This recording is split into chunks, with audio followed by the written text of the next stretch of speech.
Seré directo. Castlevania de Netflix es basura. ¿Qué? Si tú eres de los que disfrutaron la serie o incluso de los que se volvieron fans, te aseguro que este video no llegó a ti por coincidencia. El destino quiere que lo veas, y si eres fan, está perfecto. No pretendo arrebatarle el gusto a nadie. Solo te invito a que conozcas las razones por las cuales, para mí, Castlevania es una pésima adaptación y una traición a los videojuegos en los cuales se basa. Y esto te lo digo como alguien abierto a los cambios en las adaptaciones, pero principalmente como un fan de las obras que sirvieron de inspiración para Netflix. Y si te quedas hasta el final, estoy seguro de que te habré respondido cualquier duda que tengas sobre mi postura. Pero antes de ir al grano, debo dar un poco de contexto. Castlevania es una saga de videojuegos de Konami que comenzó en 1986. Cuenta con más de 37 entregas y narra la interminable guerra entre la familia Belmont y el malvado vampiro Drácula. La historia del conflicto comienza en el año 1094 y se extiende hasta el 2035. Con sus variantes, la mayoría de los videojuegos de la saga tratan de un héroe que debe derrotar a Drácula, pero antes de llegar a él, debe enfrentar todo tipo de monstruos y obstáculos en su castillo, Castlevania. Mi primer contacto con esta saga, como la mayoría de las personas que conozco, fue con la que es considerada la mejor entrega, Castlevania Symphony of the Night, y después de esta jugué varios Castlevanias más. Cuando me enteré en el 2017 que había una serie animada en desarrollo, estuve muy emocionado, y sobre todo porque el productor era fan declarado y prometió fanfarronamente que sería la primera adaptación buena de un videojuego. Cuando se estrenó el primer tráiler, estuve muy feliz con lo que vi. Era el tipo de animación que yo esperaba en una serie de Castlevania. Al llegar la primera temporada a Netflix, quedé extasiado. No podía creer que algo así pudiera ser realidad. Y antes de que se estrenara la segunda temporada, vi la primera unas 7 veces. Aunque basada en el videojuego Castlevania 3 Dracula's Curse, la primera temporada comenzaba estableciendo la relación de Drácula con la humana Lisa, que daría origen a su hijo Alucard, protagonista de Symphony of the Night. Por su relación con Drácula, Lisa es acusada de ser una bruja y es quemada en la hoguera, lo cual desata la furia del rey de los vampiros, que jura venganza contra la humanidad. El protagonista, Trevor Belmont, rescata a una maga llamada Saifa Belnades y luego juntos descubren el escondite donde descansa Alucard, el hijo de Drácula y Lisa, con quien unen fuerzas para detener al rey vampiro. Gracias a esos primeros 4 capítulos, esperaba algo grandioso para la segunda temporada, y luego de esperar más de un año, en octubre del 2018 llegó.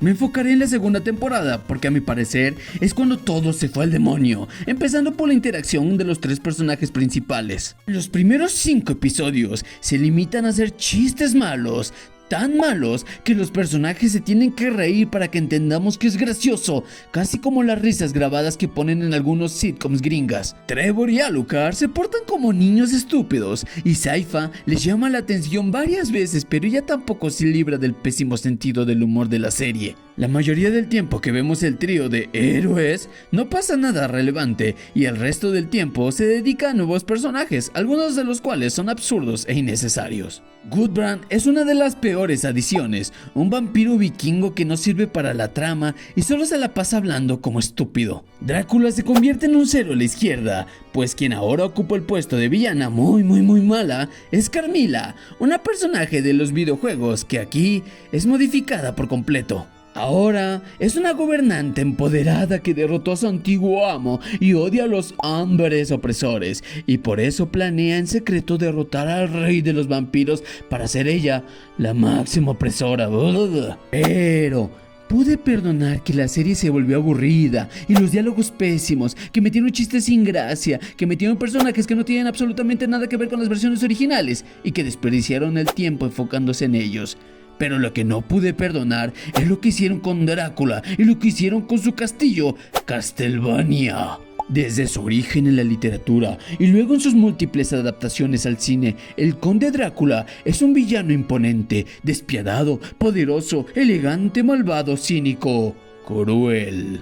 Drácula es el lado más oscuro del alma humana, el instinto más salvaje. Sin embargo, en algunas versiones es retratado de tal manera que empaticemos con él, como en la película de Francis Ford Coppola de 1992. En Castlevania pasa algo similar. Conocemos a un vampiro que es tocado y transformado por el amor de una mujer. Pero, luego de que quemaran a su esposa en la hoguera y jurara venganza contra la humanidad, igual que el Drácula de Coppola, en la segunda temporada se convierte en un ser patético. El gran villano de la literatura y el cine, que en el primer episodio de la serie se mostró realmente aterrador, ahora es un emo deprimido, incapaz de poner orden entre sus servidores y cuyo único objetivo es morir. El rey de los vampiros, que había jurado destruir a la raza humana, ya no puede ni con la tristeza. No es ni la sombra de lo que vimos en el primer capítulo, e incluso su sirviente Héctor dice que ya solo es las brasas del fuego que era. Es tan patético que cuando en una reunión intenta poner orden entre sus súbditos, nadie le hace caso, hasta que llega la Carmila empoderada y todos se callan. Ajá, sí. Pero antes de llegar a la peor parte, debo explicar la importancia del castillo en los videojuegos y cómo la adaptación de Netflix mandó al diablo la esencia misma de la franquicia, el elemento que da título a la saga. El nombre del videojuego que lo inició todo y que dio nombre a la franquicia fue Akumajo Drácula, significa castillo demoníaco de Drácula. Y esto se debe a que el castillo no es simplemente un edificio futurista con el poder de teletransportarse como en la serie de Netflix. El castillo mismo es un personaje, es una criatura del caos, cambiante y con vida propia, un portal a otros mundos. Inspirado en la película El castillo de Cagliostro de Hayao Miyazaki, Castlevania eran los primeros videojuegos, un lugar lleno de trampas, escondites, pasadizos secretos, subterráneos y muchas criaturas por enfrentar. Obviamente la complejidad del mismo fue aumentando con cada nueva entrega, pero cuando llegamos a Symphony of the Night, la mejor forma en que puedo describir el castillo de Drácula es con una combinación de laberinto, infierno de Dante, máquina del tiempo, laboratorio alquímico, zoológico fantástico, mansión embrujada, catedral gótica, torre steampunk y mucho más. Todo en uno. Recorrer los pasillos del castillo ha sido un placer para los jugadores desde hace más de 30 años, con su variedad de diseños arquitectónicos y artísticos, y con enfrentamientos contra toda clase de seres mitológicos, demonios, criaturas de leyenda o personajes de la literatura. El monstruo de Frankenstein, un sucubo, Pazuzu, el hombre lobo, el cancerbero, la mismísima muerte e incluso el conejo blanco de Alicia en el País de las Maravillas, entre muchos más. Pues bien, todo esto para quienes hicieron esta adaptación de Netflix no existe. Simplemente decidieron que la serie de Castlevania se haría de Castlevania solo un edificio que se puede teletransportar y lo despojarían de su magia y todo su estilo. Al final de la primera temporada yo esperaba que la aventura realmente comenzara cuando los héroes entraran al castillo, pero en uno de los primeros 5 capítulos de la segunda temporada descubrí que eso no ocurriría. Y luego de una temporada muy decepcionante, un atisbo de esperanza surgió cuando en el 7º episodio por fin entran al castillo. Y luego, la peor decepción. Dentro de Castlevania, los protagonistas se enfrentan a algunos vampiros y muy pronto se topan con Drácula. Primero lo atacan los 3, pero al final solo quedan Alucard y su padre. Como atraviesan las paredes del lugar, acaban en el cuarto de Alucard, cuarto donde lo criaron cuando era un bebé. Entonces Drácula, conmovido por darse cuenta de que estaba matando a su bebecito, se arrepiente de todo mal, se pone a llorar desconsolado y deja que Alucard le clave la pata de una cama, y así muere el rey de los vampiros. ¿Qué? Santa Madre de Dios. No conformes con haber convertido a Drácula en un ser patético, le dan un final igual de patético.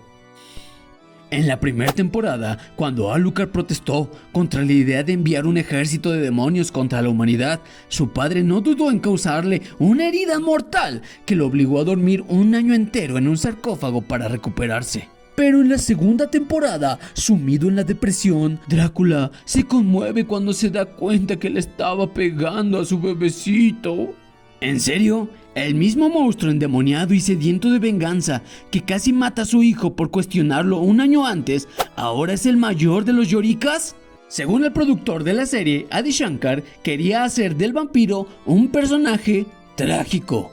Y sí, es posible hacerlo bien, pero ellos no lo hicieron. La versión de Drácula de Francis Ford Coppola es un personaje trágico, sí, y no por eso deja de ser un villano aterrador y cruel en toda la película. Darth Vader es un personaje trágico, el Doctor Frío es un personaje trágico, Gendo Ikari es un personaje trágico, David Jones es un personaje trágico.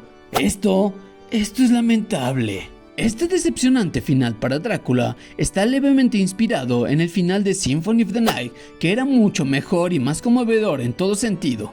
Pero el mayor conflicto que me causó el ver esto es que si Drácula muere arrepentido de todo y él mismo se deja matar, ¿quién sería el villano de las próximas temporadas? Drácula es el gran villano de la franquicia que regresa cada siglo y los Belmont deben enfrentarlo. Con este final, anularon la posibilidad de continuar adaptando los otros videojuegos de Castlevania y de darnos el épico y emotivo final de Symphony of the Night. Y para aquellos que están pensando desde hace rato en decirme que se trata de una adaptación y no de una copia literal de los videojuegos, esperen un poco más porque aún tengo más que decir.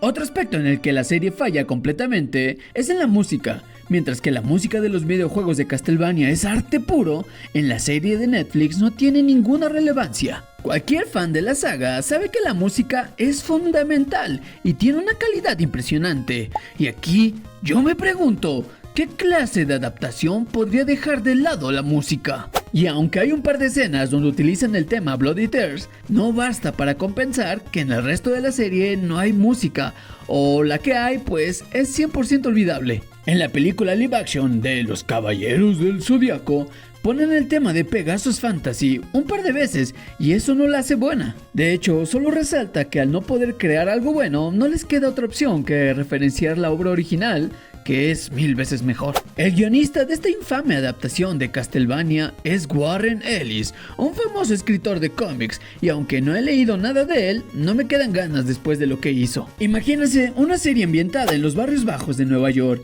enfocándose en comunidades marginadas, en criminales y en policías, y que el 90% de los personajes hablaran como si se tratara de una serie ambientada en Inglaterra del siglo XVI. ¿No pensarían que algo así está fuera de lugar?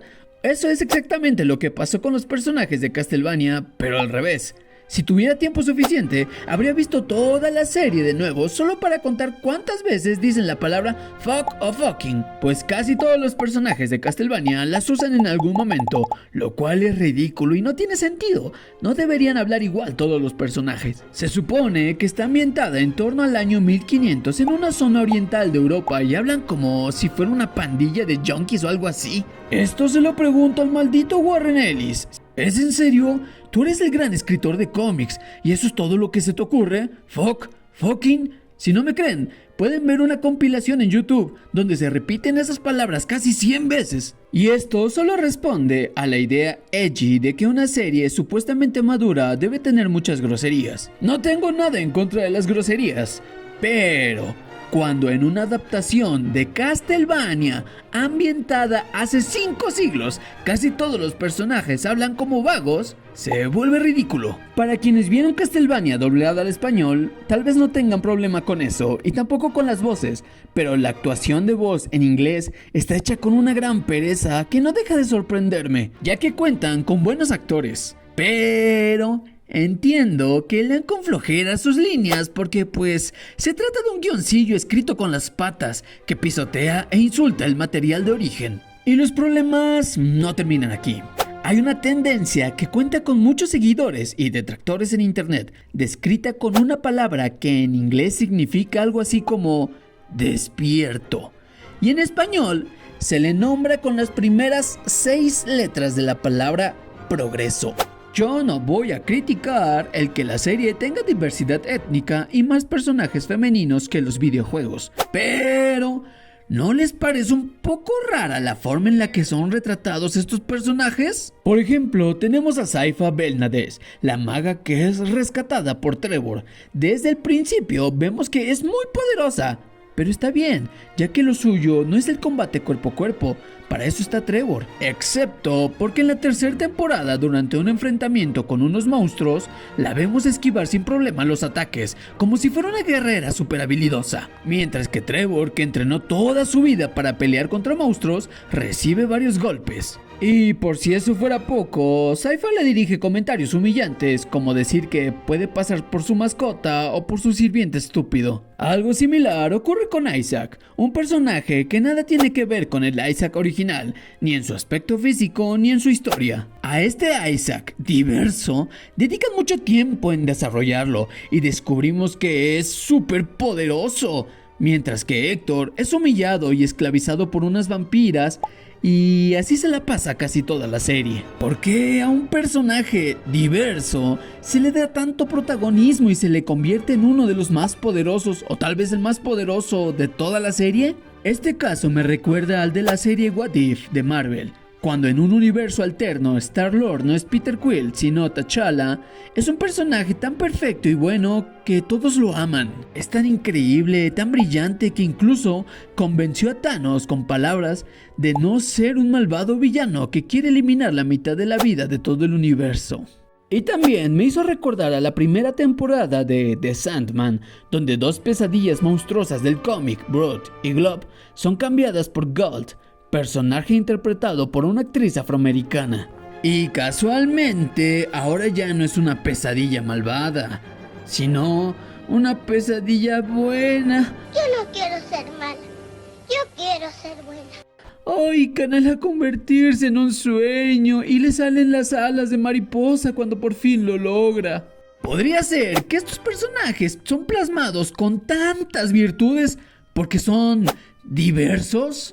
Sí saben a lo que me refiero, ¿no? Lo dejo a su criterio. Lástima que lo despierto que fue Warren Ellis al destrozar, al adaptar Castlevania, no lo fue al acusar mujeres, pues 60 mujeres lo señalaron por acoso y coerción. En fin, otra prueba de que la serie es súper despierta es que incluso Drácula es retratado con empatía. Pero todos los miembros de la Iglesia Católica son retratados como psicópatas sin posibilidad de redención, con excepción de un padre que bendice agua por petición de Trevor y la usan como arma contra los demonios. Sin embargo, la serie tampoco tiene mucha coherencia con eso. En la primera temporada, un padre que no es malvado bendice agua y sirve como arma, y en la segunda, Carmilla utiliza el cadáver reanimado del obispo de Gresid para bendecir un río entero. Utiliza el zombie del obispo más malvado del mundo para bendecir el agua de un río. ¿Qué sentido puede tener eso? En la cuarta temporada se revela que los vampiros no le temen a las cruces por alguna razón sobrenatural, sino porque una imagen simétrica los hace entrar en pánico. ¿No habría sido más fácil que, si la serie es tan anticristiana, las cruces simplemente no tuvieran ningún efecto sobre los vampiros, así como en Entrevista con el vampiro? Anteriormente dije que para mí la segunda temporada fue cuando la serie se arruinó, y lo reafirmo. La verdad es que las siguientes dos temporadas me disgustaron menos que la segunda, pero tampoco fueron buenas. Por ejemplo, el Isaac diverso se la pasa creando un ejército de demonios con la intención de vengar a su amado Drácula. Pero después decide que usará a los demonios del infierno para arreglar el mundo y descubre que la venganza nunca es buena, mata el alma y la envenena. Y aún así, mata a Carmilla. ¡Qué bueno! Héctor, que fue esclavizado toda la serie y convertido en un juguete sexual de una vampira, dice que escribirá un libro. ¡Un libro! Desde que me propuse a leer la opinión de aquellos que, como yo, criticamos la serie de Netflix, he visto los comentarios de muchas personas respondiendo enojadas ante la crítica.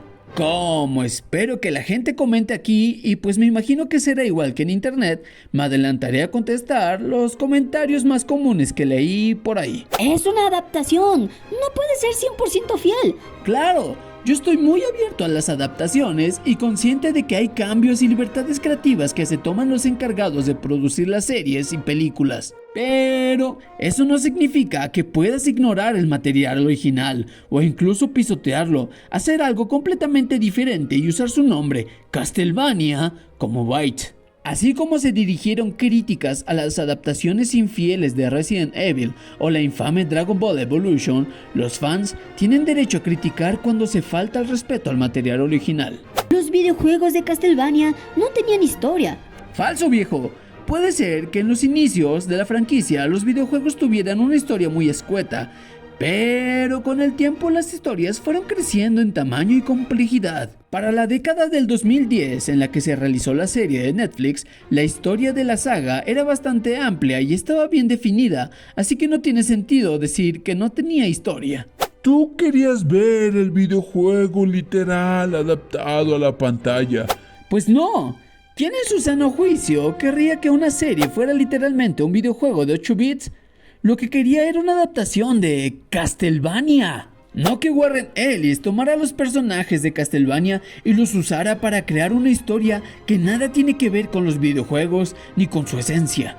Siempre he pensado en Warren Ellis como un niño al que le dan unos juguetes muy bonitos y se pone a jugar con ellos e inventar sus historias sin tener idea de quiénes son ni nada. Y eso es exactamente lo que ocurrió. Lo confirmé por una entrevista que hizo The Verge al escritor, en la que admitió con descaro y cinismo que nunca jugó los videojuegos, que no le interesaba jugarlos y que hizo lo que quiso con los personajes, además de que inventó personajes nuevos que no existían en el lore. Defiendes a la Iglesia Católica, automáticamente tu opinión no vale. No defiendo a la iglesia. La realidad es que los videojuegos de Castlevania, al ser creados por japoneses, no tenían un sesgo anticristiano, así que podían respetar la mitología vampírica que está muy ligada a la religión cristiana. Para el británico Warren Ellis, que no puede imaginarse a la iglesia más que como una institución diabólica, enemiga de la ciencia y de la humanidad entera, le resultó imposible mostrar un solo aspecto positivo de esta. Y ni siquiera pudo dar sentido a los elementos religiosos como el agua bendita y la cruz, armas esenciales de los Belmont. Vamos, en la serie la religión y los religiosos son demonizados y los demonios son humanizados, empezando por Drácula e incluso con personajes como un demonio filósofo que habla con Isaac. Si creen que es imposible mantener los elementos religiosos y sobrenaturales y al mismo ser críticos de la Iglesia Católica, es de mi agrado informarles que sí se puede. El anime Hellsing Ultimate es un ejemplo claro donde la Iglesia Católica no es retratada de forma positiva, pero tampoco se borran los aspectos religiosos de la mitología vampírica. A pesar de todo, le concedo a la animación que tiene buenos momentos y disfruté de algunas partes, incluso de la temporada 3 y 4. Pero, imagínense tener la oportunidad de adaptar una saga tan épica y tan legendaria como Castlevania y hacer de su villano principal, el gran Drácula, un ser patético. Y matarlo de forma patética al final de la segunda temporada, cuando los protagonistas apenas habían entrado al castillo, que es el lugar que le da nombre a la franquicia. ¿Cómo podía haber sido una buena adaptación de Castlevania que respetara la esencia de los videojuegos? Para empezar, podría dejar la primera temporada tal como está, pero luego en la segunda los héroes deberían entrar al castillo. Podría darse la visita a la vieja mansión de los Belmont para conseguir armas e información valiosa que serviría contra las fuerzas del mal. Aunque solo sería un capítulo invertido en ello, no el 80% de toda la temporada, y sin perder el tiempo con diálogos absurdos. El camino hacia el castillo también podría ser interesante de ver, con los tres protagonistas enfrentando desafíos antes de entrar. Una vez dentro, comenzaría lo bueno, se enfrentarían no solo a un ejército de criaturas de la oscuridad, también a poderosos jefes y podríamos ver el edificio en todo su esplendor. Imagínense cómo se vería la biblioteca de Drácula con toda su majestuosidad y misterio. Me habría encantado ver eso en la serie. Para hacer más interesante el recorrido, los tres héroes podrían separarse luego de caer en alguna trampa o por decisión propia. Así podrían transcurrir unas 2 temporadas enfrentando desafíos en el camino hacia Drácula. Y por si alguien piensa que un anime así sería aburrido, pueden preguntarle a los fans de Saint Seiya. ya que ver un grupo de héroes enfrentando poderosos jefes antes de llegar al jefe final es básicamente la saga de las 12 casas, la saga de Asgard, la saga de Poseidón y la saga de Hades, y es un anime muy popular y amado en todo el mundo. Dos películas de anime que también reflejan lo que para mí debió ser Castlevania son las de Vampire Hunter D, cuyo protagonista es un solitario cazavampiros, hijo de Drácula con una humana, que por cierto fue la inspiración para la creación de Alucard. En estas películas la ambientación, los vampiros y sus castillos son mucho más fieles al espíritu de los videojuegos de Konami. En la primer Vampire Hunter D hay una secuencia de unos minutos dentro del castillo de un conde vampiro, donde el protagonista se enfrenta con toda clase de criaturas, incluso un gigante, como en los videojuegos de Castlevania. Esa breve escena es una mejor adaptación que toda la basura producida por Netflix. Pero volviendo a mi hipotética adaptación de Castlevania bien hecha, al final de su recorrido por el castillo, Trevor, Sypha y Alucard pelearían contra el rey de los vampiros que, consumido por el odio y la sed de venganza, no tiene redención posible. Tras la derrota del villano, el castillo se derrumba y los protagonistas toman caminos separados. Alucard se va, atormentado en parte por haber ayudado a matar a su propio padre y en parte por el estigma de ser mitad vampiro y no pertenecer al mundo humano que lo rechaza por su naturaleza. Luego de esto, una nueva temporada, ambientada 200 años después, podría estar dedicada a Simon Belmont, un héroe legendario que fue el protagonista del primer videojuego de la saga. Este debe derrotar a Drácula, que es traído de vuelta por un culto oscuro. Después, podríamos haber tenido un nuevo arco 100 años después, protagonizado por Richard, otro héroe legendario y uno de los más poderosos miembros del clan Belmont. 4 años después de la derrota de Drácula, se daría paso al arco de Symphony of the Night, que traería de vuelta a Alucard tras la desaparición de Richard Belmont y la misteriosa reaparición de Castlevania. Y entonces sí, podríamos haber tenido la batalla final de Alucard contra Drácula, en la que el malvado vampiro se arrepiente de haberse dejado consumir por el mal. Si la serie tenía el suficiente éxito, podría haber continuado en nuevas temporadas hasta llegar a Soma Cruz en el 2035, donde veríamos nuevamente a Alucard en su alter ego, Genya Arikado. También estaría Yoko Belnades, descendiente de Sypha, y Julius Belmont, el último descendiente de la legendaria familia. Con esas historias tendríamos suficiente material para unos 200 o 300 capítulos. Para quienes piensen que una serie que cambia de protagonistas no podría funcionar, hay un anime sobre una familia enemistada con un poderoso vampiro que cada nuevo arco cambia de protagonistas y ha sido un éxito mundial. JoJo's Bizarre Adventure. Entre el primer arco y el segundo, los protagonistas se renuevan por completo y como nuevos protagonistas tenemos a los descendientes de los que vimos en el primer arco. En el tercer arco regresa el malvado vampiro Dio, el villano de la primera temporada, y un nuevo miembro de la familia Joestar es el protagonista. Con los animes que puse como ejemplo, basta para darse cuenta que se podría haber hecho una buena adaptación fiel de Castlevania. Y eso no habría sido impedimento para contar y expandir la historia, con más drama y complejidad de lo que estamos acostumbrados en los videojuegos. Pero eso requiere un guionista que ame y no que desprecie el material original. Warren, el cochinote Ellis, no era el adecuado para la tarea. Investigando en la internet para hacer este video, descubrí que el productor Adi Shankar y Warren Ellis se pelearon y distanciaron a nivel profesional y personal en las temporadas 3 y 4. Y que eso pudo deberse a que Shankar quería una adaptación más fiel a sus dos personajes favoritos, Alucard y Héctor, pero el guionista no quería. O tal vez el conflicto entre los dos fue la razón por la que Ellis, en venganza, arruinó a los dos personajes favoritos de Shankar de forma obscena. Cuando se estrenó la serie en el 2017, sentí mucho respeto por el productor, quien aseguraba ser un fan de la saga de Konami. Sin embargo, viéndolo en retrospectiva, desde la primera temporada ya estaba presente, aunque discretamente, el poco respeto por el material original.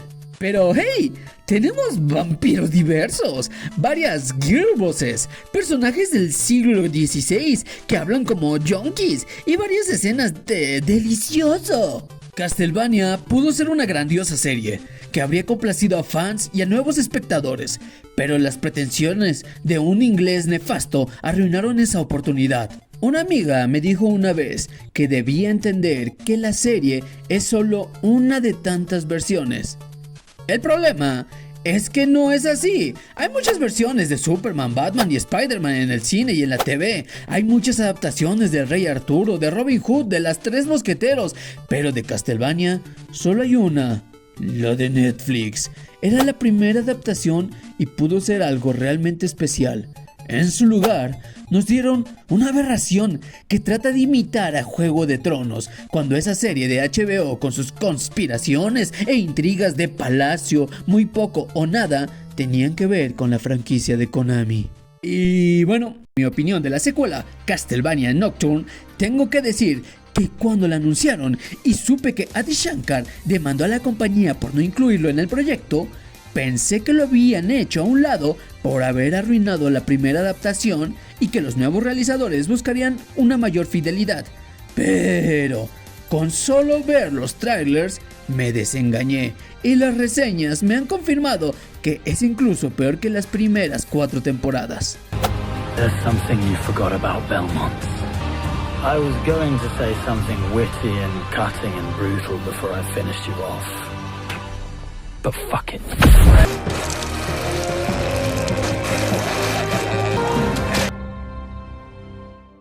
Mejor, en lugar de perder el tiempo con Netflix, vuelvo a ver Vampire Hunter D, Hellsing Ultimate o alguna película o serie de vampiros que sí valga la pena. Estoy convencido de que Castlevania solo pudo ser adaptada con justicia por japoneses y no por estadounidenses woke. A pesar de que Drácula y las muchas películas que inspiraron los videojuegos de Konami provienen de Europa y Estados Unidos, parece que los japoneses entienden mejor la mitología vampírica. Castlevania siempre tuvo el potencial de convertirse en un anime, pero cayó en las manos equivocadas. Lástima. Y no hombre, si ganara dinero por hacer estos videos, habría hecho un video mucho más largo, ejemplificando con escenas de la serie cada una de las críticas que hice. La verdad es que aún tengo muchas cosas por decir y podría seguir hablando de este tema por horas.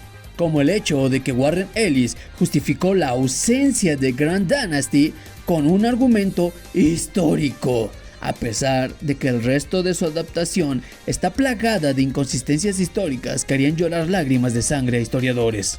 Pero otros ya han señalado los muchos errores de la serie que me faltaron por mencionar a mí. Estoy consciente que para muchas personas que nunca conocieron los videojuegos, la serie les resultó atractiva, maravillosa o la mejor cosa que han visto en sus vidas. He leído muchos comentarios de gente que adora el show. Lo que me cuesta entender es que los declarados fans de la saga original digan que les gusta la serie de Netflix y que esta no vomita sobre el legado de los videojuegos. Para mí, es como si un presunto fan de Dragon Ball dijera que la película de Dragon Ball Evolution le gustó, o un fan de Saint Seiya dijera que le gustó la película live action de Knights of the Zodiac. ¿Será que yo estoy equivocado y que la mayoría tiene razón? ¿Será que Castlevania es una serie maravillosa y yo estoy cegado por mi fanatismo y por mis expectativas no cumplidas?